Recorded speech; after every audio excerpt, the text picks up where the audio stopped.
Hello दोस्तों, आज सांजे આવી ગયા છીએ વહેલા ને ઘરે આપણે છીએ। તો ઘરે આપણે શું કરો છો? કાર્તિકભાઈ વાંચવા બેઠા છે। હા, કાર્તિકભાઈ વાંચવા બેઠા છે અને ટાઈમ થઈ ગયો છે 6:45। તો આપણા ઘરે આજે શું બનાવવાનું છે? આપણા ઘરે આજે પકોડીનો પ્રોગ્રામ છે।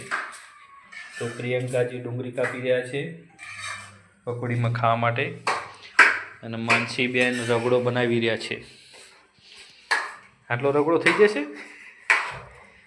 મોહીબેન તો ખુશ થઈ ગયા છે પકોડીનું નામ લઈ। બટાકા, વટાણા, ચણા બધું નાખ્યું છે અને રગડો બનાવવાનો છે અને દાણા પણ લીલા ધોઈ નાખવાના છે કટિંગ કરી।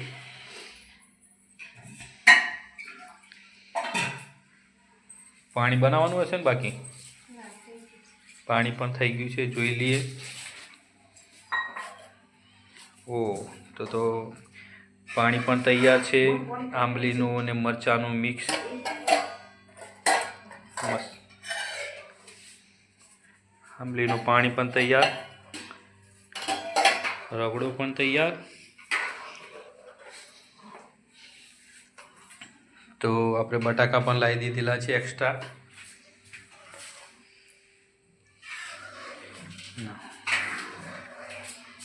રગડો પણ તૈયાર છે બનાવવાનો। ઘરે મસ્ત રગડો બનાવવામાં આવે છે।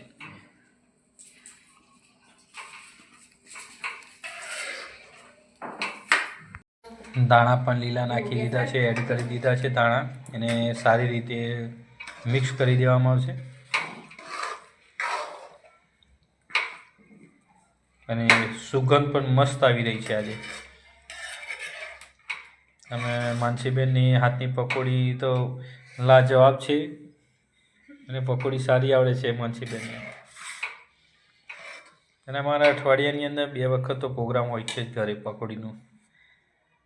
હેલો દોસ્તો, તો હવે ફરીથી આપણે માનસીબેને પકોડી બનાવી દીધી છે, માવો બનાવી દીધો છે, આપણે જોઈ છે તો જોઈ લો।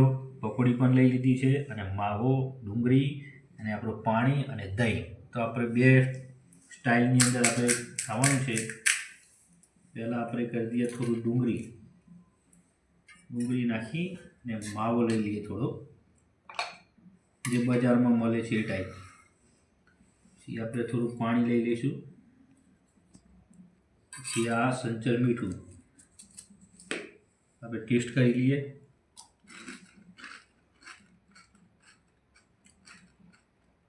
વાહ, બહુ સરસ। અને બીજો ટેસ્ટ લઈ લઈએ આપણે દહીં સાથે,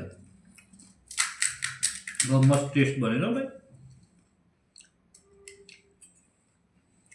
તો આ માવો, ડુંગળી તો જરૂરી જ છે,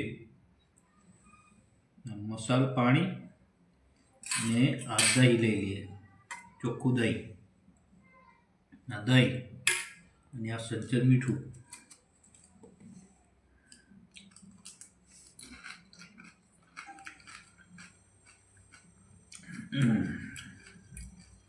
બહુ મસ્ત બની છે। જય હિન્દ।